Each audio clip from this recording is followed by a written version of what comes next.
In this video, I'm gonna teach you how to use parental controls on the Nintendo Switch. It's a very quick and easy process, so make sure to follow along.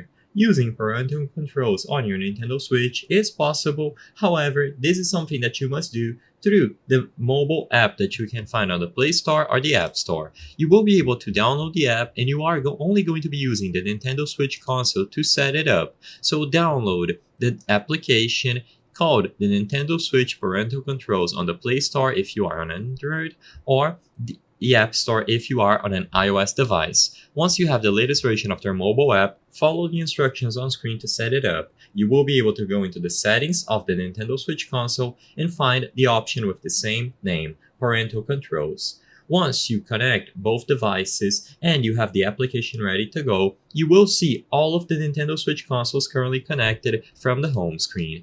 In there, you can see the time limit set to each day of the week. You can look at a calendar by using the monthly summary, see most played games on every single system and every single user, and you will be able to manage everything from here. If you wish to set up a time limit or a restriction level or even a pin to let go of parental controls, switch over to the console settings tab using the navigation bar at the bottom of your screen.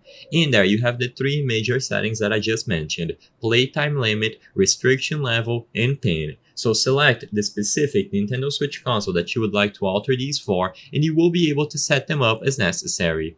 When someone is playing on the Switch and parental controls are enabled, there will be a warning until they reach the playtime limit. So you can control these as necessary. You can set up stricter limits during the weekdays, and then during the weekends, you can let go of them. You can customize the restriction level, etc. Everything is wildly customizable, and I recommend that you take your own time to change all of this.